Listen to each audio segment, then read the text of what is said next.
Hi everybody, welcome back. This is the third video on the FR-4 frequency counter restoration and restore attempt. And in this video I'm going to take care of the indicator unit. I have already done a bit of cleaning to see how it is, the condition, and if it is nothing seriously wrong, and it seems not. So what I have noted is that there are some dusty between the shield here, the filter, the green filter, and the cinescope itself.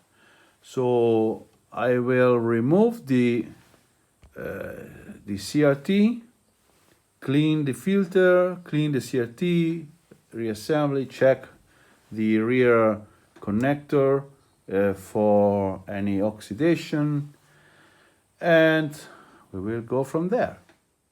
I've removed the CRT, and indeed there is a bit of oxidation on the socket here, and I strongly believe that also in the socket there.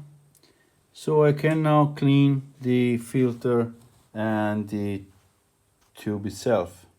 Just for curiosity, the model of the CRT is 2BP1, or BPI,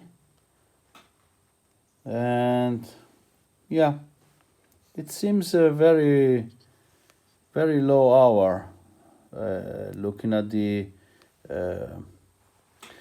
Looking at the discoloration inside, seems not really high hour.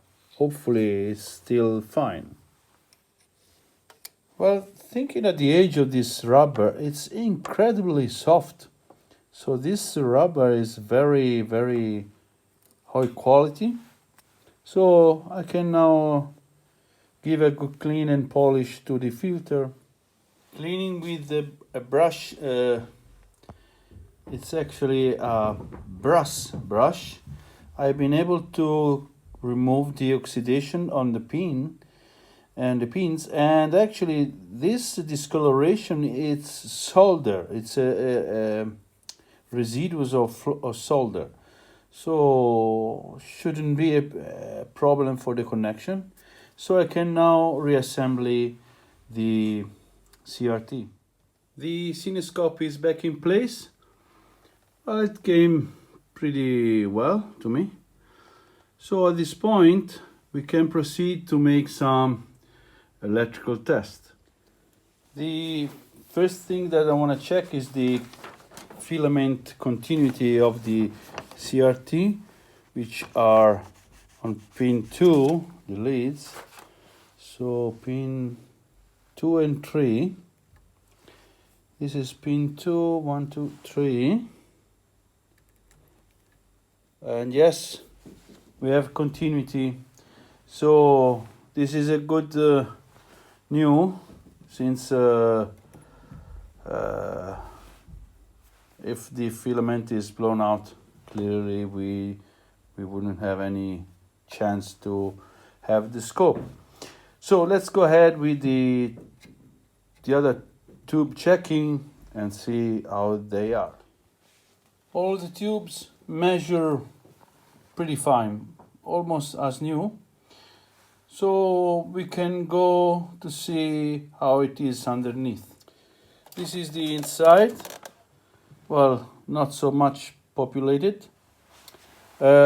We seen in the first video that those capacitors probably are electrolytics and they have to go, and not quite sure about that.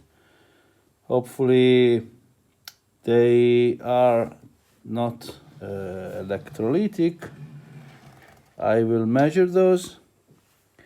I will spray a bit of contact cleaner here, or the oxide actually. Well, clearly it would be nice to have the chance to rotate the potentiometer in order to clean the track. But since I don't have any adjustment information of this instrument, I don't want to change the position of the adjustments. So, okay, let's go and perform some tests. Well, as I touched this capacitor, it just fell off, and yeah, it's clearly oxidated. By the way, I'm not able to read anything on it, but C507, it's this one, and it's rated at 3000 picofarad, so it should be 3 nanofarad. So I think that this is, yeah, it's very strange kind of capacitor here. It seems a very high voltage to have just 3 nanofarad, and I wonder if it's correct, since here we should have a quite strong signal. It seems low value, and we have the same value for the other one here.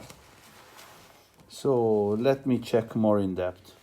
Well, it's not easy to make all with one hand, but it measures 7000 picofarad with 9% of loss, almost 10% actually. So let's see. Yeah, 10%, 7000 picofarad. So actually it seems correct. It's 3000 picofarad. Well, I'm checking capacitors and it's not really visible. However, it is 0.05 microfarad. So it should be 50 nanofarad, 600 volt. And we are having 315 nanofarad with 23 ohm ESR, 12% of loss. So must be replaced. The capacitor is located right here, C501, but I'm going to replace also that. It's the same, has the same value of the other, so I don't want to risk replace immediately. All the capacitors are replaced, so we can proceed to make test with the connection to the power supply. Before to do that, I want to check also the meter if it's working and has some live sign. Check. Yes, meter is alive. So let's prepare the connection. Preparing the connection between this Oscillator Sub Chassis and the power supply itself shouldn't be very difficult. By the way, I will remove one of the terminal of the lead of the meter, since I don't want to have the risk to make something wrong and damage the meter. So I will remove those, and then just a matter of connection wires. The test wiring harness is ready. I've checked everything that it's correct, so should be fine. And I've removed one terminal of the meter over there. I will show you in a minute. So I will plug the units together and I will measure the 250 volt. I'm going to supply the unit at lower voltage, around 150 volts, and see if we have all the voltages as expected. Okay, I have flipped it upside down, since to measure the voltages it's a lot more convenient. This is 250 volt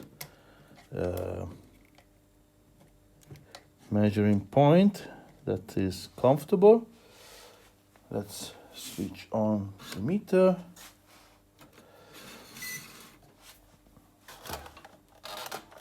Okay, so moment of truth. Let's power it up. Okay, it's rising up. Okay, yeah, actually I have already warmed up the power supply, and power supply is okay. So let's measure minus 155.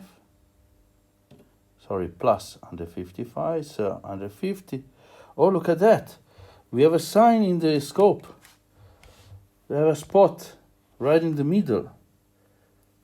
Oh, that is a very good signal. This is really promising. So I wonder if I can, this is actually an XY scope. I wonder if I fit some signal, if I can have some or DC volts. Let me study a bit the schematic. Well, in the horizontal input of the scope, we should have from 15 to 20 kilocycle. So since it's XY scope and it's supposed to show a circle, I wonder if I just put the same signal in both inputs, if I can have a 45 degrees line. Let's see. Okay, this is my setup, and it's already handy, the instrument that I recently have repaired. So this is the horizontal input, and it's around 18 kilohertz. Shouldn't be a matter here. So this is the horizontal gain. If I rise up here, we have nothing. Let's try to increase a bit there. Oh yes, look at that. We are having signal. Wonderful. Look at that. Okay, so let's try to connect also the vertical. Both connected. Let's see. Oh, circle is coming. Yeah. Now, I'm not sure if this is meant to be a circle. I read something about the circle. Let me zoom in a bit so you can see better. However, it seems fine, and that could be, we have a sort of out of phase, I believe. Well, the service manual would be very handy at this point, but I can consider that this unit is now working as it should. So I want to plug in directly to the line and see the behavior at full voltage. I'm at full voltage now. The voltages are a bit higher, but I think that we have a very limited load at this point. So yeah, it seems that also focus is not so bad. And yes, clearly this reduce the gain to the minimum. So this is the vertical, and with the full horizontal we have sort of circle. So I wonder if these two circuits should be phased in a manner that we should have a vertical, a aligned line at 45 degrees. So yeah, that could be because of the delay created by this capacitor that we don't have over there, So perhaps the circuitry, I mean, the circuit that is fitting here as a, in the end, they have calculated the total capacitance that should be equal. Okay, well, I think we are good now, and so the unit is working fine, and we can go ahead with another sub chassis. That is very nice.